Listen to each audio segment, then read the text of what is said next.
அனைவருக்கும் இனிய வணக்கம். ஸ்ரீ சுக்ரன் ஜோதிட ஆராய்ச்சி நிலையம் கிட்டத்தட்ட ஒரு 125 பதிவுகளுக்கு மேலே பதிவு செய்யப்பட்டுள்ளது. இந்த பதிவுகளை எல்லாமே செய்வதற்கு எனக்கு ஆக்கமும் ஊக்கமும் அளித்து கொண்டிருக்கும் என் ஜோதிட குருமார்களுக்கும், எனக்கு ஜோதிடம் கற்றுக் கொடுத்த தெய்வ திரு ஏகே பிச்சர் ஜோதிடர் அவர்களுக்கும், அவ்வப்போது ஆலோசனை வழங்கி கொண்டிருக்கும் எனது ஸ்ரீ காவேரி ஜோதிட சங்கத்தின் தலைவர், செயலாளர், பொருளாளர் மற்றும் சக நண்பர்களுக்கும், எனது வீடியோக்கள் மிகவும் அருமையாக உள்ளது என்று அவ்வப்போது என்னை பாராட்டி வரும் வாடிக்கையாளர்களுக்கும் இந்த தருணத்திலே உங்களுக்கெல்லாம் நன்றி சொல்வதில் மிக்க கடமைப்பட்டு உள்ளேன். இன்றைக்கு இந்த வீடியோக்களை பதிவு செய்வதன் மூலம் உங்களுடைய வாழ்க்கையில் ஏற்படும் சில சந்தேகங்கள் உங்களுக்கு எப்படி கேட்பது என்ற கேள்விகளுக்கெல்லாம் உங்களுக்கு நிவர்த்தி தரக்கூடிய வகையில் தான் இந்த கருத்துக்கள் எல்லாமே பதிவு செய்யப்படுகிறது. நீங்கள் மட்டுமே இந்த பதிவை பார்த்து பயனடைந்தால் மட்டும் போதாது. இந்த பதிவுகளை மற்ற உங்களுடைய நண்பர்கள், உறவினர்கள் மற்றும் சக தோழர்களுக்கும் பணிபுரியும் நண்பர்களுக்கும் ஷேர் செய்துவிட்டால் அவர்களும் பார்த்து பயனடையும் வகையில் இந்த வீடியோ இருக்க வேண்டும் என்பது எனது மேலான கருத்தாகும்.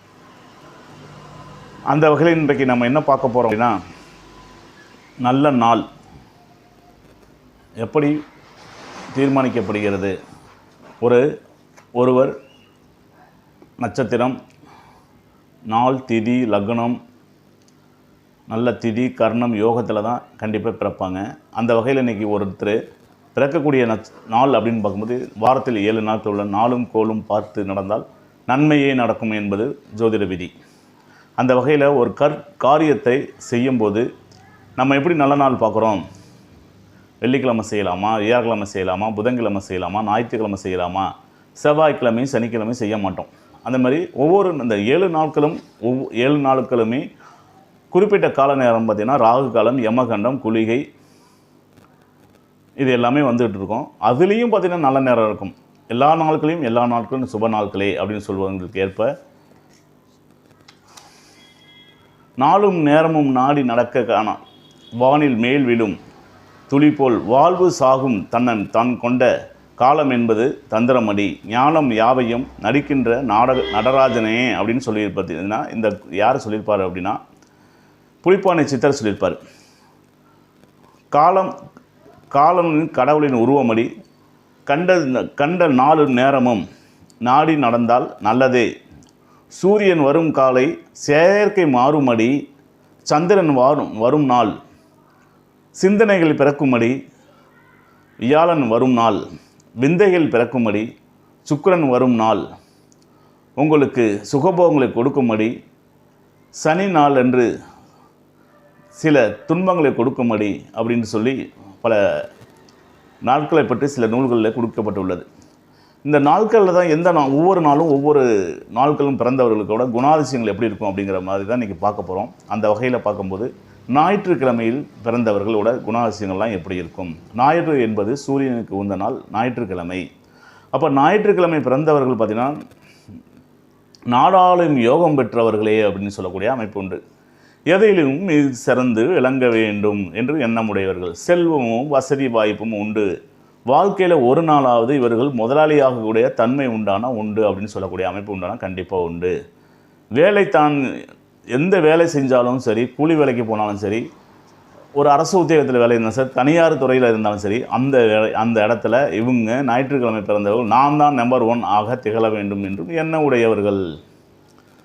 அதுமாரி இவங்களுக்கு பார்த்திங்கன்னா சில உடல் ரீதியான என்ன மாதிரி பிரச்சனைகள் கொடுக்கும் அப்படின்னு பார்க்கோம்னா, இவங்களுக்கு கண் நோய், எலும்பு முறிவு, எலும்பு சம்பந்தப்பட்ட தேய்மானங்கள், வெப்பு நோய்கள் போன்ற நோய்கள் தான் பிரச்சனைகள் கொடுக்கும். இவர்களுக்கு தாமதமான திருமண அமைப்பு உண்டு. இது பார்த்திங்கன்னா சிம்மம், மேசம், துலாம் லக்னத்திலே இவங்களுக்கு பிறந்திருக்க அதிக வாய்ப்பு உண்டு. இதில் வரக்கூடிய நட்சத்திரங்கள் என்று பிறந்திருக்க வாய்ப்பு உண்டு. அப்போ சிம்மம் அப்படின்னு சொல்லிட்டா அதில் வரக்கூடிய நட்சத்திரங்கள் அப்படின்னு பார்க்கும்போது இவங்க மகம், பூரம், உத்திரம் அல்லது துலாம் அப்படின்னு சொல்லிட்டோம்னா சித்திரை, சுவாதி, விஷாகம், மேசம் என்று சொல்லிவிட்டால் அங்கே அசுபதி, பரணி, கார்த்திகை இந்த நட்சத்திர நாட்களிலாம் இவங்க பிறந்திருப்பாங்க. அதிகப்படியான இதை தொடர்பு உண்டு. இவங்க வீட்டில் பார்த்தீங்கன்னா துலா லக்னம் அல்லது மகரம், கும்பம், மேசம், சிம்மம் இந்த போன்ற லக்னங்களிலே பிறந்தவர்களாக இவங்க இருப்பாங்க. இவர்களுக்கு எம்பெருமான் பழனி முருகனை வழிபாடு செய்வது மிக சிறப்பாக இருக்கும்.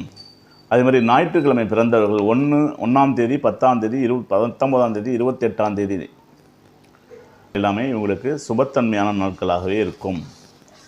அடுத்து பார்க்க போகிறது பார்த்திங்கன்னா சந்திரன் சொல்லக்கூடிய திங்கள் கிழமை பிறந்தவர்கள். திங்கட்கிழமை பிறந்தவர்கள் பலராலும் பாராட்டப்படக்கூடியவர்கள், சாதனை புரிபவர்கள், புகழுக்காக தன்னை நிலைநிறுத்தி கொள்ளக்கூடியவர்கள், நேர்மையாக இருப்பார்கள், நியாயமாக இருப்பார்கள், தாராளமாக உதவி செய்யக்கூடியவர்கள். இவர்களெல்லாம் அம்மன் வழிபாடு செய்து கொள்வது மிக சிறப்பு. பௌர்ணமி பூஜை செய்து கொள்வது சிறப்பு. ரோகிணி, அஸ்தம், திருவோண நட்சத்திரங்களில் பிறந்தவர்களாக இருப்பார்கள். கடகம், ரிஷபம், விருச்சக லக்னம் ராசியில் பிறந்தவர்களாக, இதில் வரக்கூடிய நட்சத்திரங்களிலே பிறந்தவர்களாக இவர்கள் அதிகம் இருப்பார்கள். அடுத்து செவ்வாய்க்கிழமை பிறந்தவர்கள் பார்த்திங்கன்னா பல தந்திரவாதிகள், சொல்வது ஒன்று செய்வது ஒன்றாக இருக்கும், சுறுசுறுப்பாக இருக்கும், கடினமான உழைப்பாட்டின்னு சொல்லக்கூடிய முரட்டுத்தனமான குணமுடையவர்களோட சொல்லலாம். இவர் மற்றவர்களால் வெறுக்கப்படக்கூடிய நபர்களாக இருப்பார்கள். இவர்கள் வீட்டிலே பார்த்தீங்கன்னா மிருகசீரிடம், சித்திரை, அவிட்டம் நபர்கள் பார்த்திங்கன்னா இருப்பாங்க. மேசம், கடகம், விருச்சகம், மகரம் லக்னத்திலே அல்லது ராசிகளிலே இதில் வரக்கூடிய நட்சத்திரங்களிலே பிறந்தவர்களாக இருப்பார்கள். இவர்களுக்கு ஒரு முக்கியமான விஷயம் என்னென்னா, இந்த செவ்வாயோட தாக்கம் அதிகமாக இருப்பதனால இவர்களுக்கு பார்த்திங்கன்னா வெங்காய தோசை ரொம்ப விரும்பி சாப்பிடுவாங்கன்னா கண்டிப்பாக விரும்பி சாப்பிடுவாங்க. சாப்பிட்ற விஷயத்தில் ரொம்ப கொஞ்சம் விருப்பம். காரசாரமாக சாப்பிடக்கூடியவங்க எல்லாமே இவங்க தான். இந்த செவ்வாய்க்கிழமை பிறந்தவர்கள் மிருகசீரிடம், சித்திரை, அவிட்ட நட்சத்திரங்கள் பிறந்தவர்கள், மேசம், கடகம், விருச்சகம் லக்னம், மகர லக்னத்திலே பிறந்தவர்கள் எல்லாமே வெங்காயத்தை விரும்பி சாப்பிடக்கூடியவர்களாகவே இருப்பார்கள். வெங்காயம் தோசை, வெங்காய அடை, வெங்காயம் சார்ந்த உணவுப் பொருட்களை அதிகம் விரும்பி காரசாரமாக சாப்பிடணும்னு விரும்பக்கூடியவங்க எல்லாமே இவங்களாக தான் இருப்பாங்க. அடுத்து பார்த்திங்கன்னா புதன்கிழமை பிறந்தவர்கள் பார்த்திங்கன்னா நல்ல கல்வி உண்டு, வளமான வாழ்க்கை அமையும், தெய்வ பணி உண்டு, புகழ் உண்டு, நற்காரியங்கள் உண்டு. இவங்க வீட்டில் மிதுனம், கன்னி, மீனம் நட்சத்திரம் லக்னம் ராசியிலே பிறந்தவர்கள் இருப்பார்கள். ஆயிலியம், கேட்டை, ரேவதி நட்சத்திரம் இவங்களோட சேர்ந்து பயணம் செய்யக்கூடிய நபர்களாகவே இருப்பார்கள். இந்த நாட்கள் அனைத்துமே சுபத்தன்மையான நாட்களே. வியாழக்கிழமை பிறந்தவர்கள் பார்த்திங்கன்னா தூய்மையான வாழ்க்கையை வாழக்கூடியவராக நினைப்பார்கள். தெய்வ பணியில் பங்கு உண்டு, நேர்மை உடையவர்கள், மதிநுட்பம் உடையவர்கள், மதிப்பும் மரியாதையும் தருவார்கள், மதிப்பும் மரியாதையும் எதிர்பார்ப்பார்கள். இவர்கள் வீட்டிலே தனுசு, மீனம், மகரம், கடகம், புனர்பூசம், விசாகம், புரட்டாதி நட்சத்திரங்கள் ரொம்ப இருக்கக்கூடிய அமைப்பாக இருக்கும். இவர்களுக்கு பிடித்த உணவு அப்படின்னு பார்த்திங்கன்னா ஸ்வீட்டு, அதாவது பால் கலந்த ஸ்வீட்கள், பாயாசம், பால் பாயாசம், இந்த மாதிரி இதுகள்லாம் உங்களுக்கு விரும்பி சாப்பிடக்கூடியவர்களாகவே இருப்பாங்க. அடுத்து பார்த்தீங்கன்னா வெள்ளிக்கிழமை பிறந்தவர்கள் அழகாகவும் கவர்ச்சியாகவும் இருப்பார்கள். இவர்களுக்கு பார்த்திங்கன்னா துலாம், ரிஷபம், கன்னி, மீனம் இந்த ராசி நட்சத்திரங்களில் இருக்கும். இல்லை அப்படின்னா பரணி, பூரம், போராட நட்சத்திரங்களே பிறந்தவர்களாக இருப்பார்கள். கவர்ச்சி உடையவர்கள், செல்வ வசதி உடையவர்கள், மேன்மை உடையவர்கள். பிறப்பும் போது ரொம்ப கஷ்டப்பட்டாலும் பிற்பகுதியில் தன்னை நிலைநிறுத்தி அழகுற செய்வர்கள், அழகு, செல்வம் எல்லாமே சேர்ந்து வரக்கூடிய அமைப்பு உண்டு. ஆன்மீகம் உண்டு, சுலபமான வெற்றி அடைவர்கள். இவர்களுக்கு பார்த்திங்கன்னா தொழில்கள் பார்த்திங்கன்னா கான்ட்ராக்டர், வாகனம், ஆர்டிஓ, பத்திரம் பதிவு, பார், ஜோதிடம், உணவு தொழில், உடை தொழில், இந்த மாதிரி சார்ந்த கலை சார்ந்த தொழில்கள் செய்யக்கூடிய அமைப்பு உண்டான கண்டிப்பாக உண்டு. இவங்க பார்த்திங்கன்னா பெண்களுக்கு யோக உடையவர்கள், பாடுதல், எழுதுதல் இது போன்றது எல்லாமே இவர்களுக்கு நல்ல அலுவலகமான இருக்கக்கூடிய நபர்களாக இருப்பாங்க. 6ஆம் எண் இவர்களுக்கு நல்ல அதிர்ஷ்டம் தரக்கூடிய எண்களாகவே இருக்கும். அடுத்து சனி பகவான் சனிக்கிழமை பிறந்தவர்கள் இவர்களுக்கு தாங்கள் காரியங்களில் நிறைவேற்றுவதில் கொள்கை உடையவர்களாக இருப்பார்கள். கடினமான வேலை செய்பவர்கள், ஒன்றுக்கும் மேற்பட்ட வேலை செய்யக்கூடிய நபர்களாகவே இருப்பார்கள். நல்ல நண்பர்கள் அமைவது கொஞ்சம் சற்று கடினம். காரியவாதின்னு சொல்லக்கூடிய நபர்களாகவே இருப்பாங்க. இவங்க வீட்டில் பூசம், அனுசம், உத்திரட்டாதி நட்சத்திரம் இருக்கும். அதுமாதிரி இவங்களுக்கு தென்கிழக்கு திசை ரொம்ப அற்புதமான திசையாக அமையும். மகரம், கும்பம், மேசம், துலாம் போன்ற லக்ன ராசிகள் இவர்களுடைய தொடர்ந்து இருக்கும். அதேமாதிரி இவர்கள் வீட்டில் இவர்கள் குடும்பத்தில் பார்த்தீங்கன்னா கருக்கலைப்பு செய்திருக்கக்கூடிய கண்டிப்பாக இருக்குமானால் கண்டிப்பாக இருக்கும். இந்த மாதிரி ஒவ்வொரு நாள்களையும் ஒவ்வொரு நாட்களிலும் பிறந்தவர்களோட பலன்களை பார்க்கும்போது அவர்களுக்கு நல்ல அவர்கள் இது போன்ற கருத்துக்களை எல்லாமே தொடர்ந்து பார்க்க வேண்டுமெனில் நீங்கள் சுக்கிரன் அஸ்ட்ரோ டிவியை சப்ஸ்கிரைப் செய்து கொள்ளவும், லைக் செய்யவும், மற்றவர்களுக்கு ஃபார்வேர்டு செய்யவும். மேலும் ஜோதிடம் பார்க்க நேரடியாகவோ ஆன்லைன் மூலமாகவோ ஜோதிடம் பார்ப்பதற்கு சுக்கிரன் அஸ்ட்ரோ மற்றும் சுக்கிரன் ஜோதிட ஆராய்ச்சி நிலையத்தை தொடர்பு கொள்ளவும். தொலைபேசி எண்கள் 80 720 73 501. வாட்ஸ்அப் எண் 99 430 38 285. நன்றி, வணக்கம். மீண்டும் ஒரு பதிவில் சந்திப்பு உங்களிடம் விடைபெறுவது சுக்கிரன் செந்தில். நன்றி, வணக்கம். வாழ்க வளமுடன்.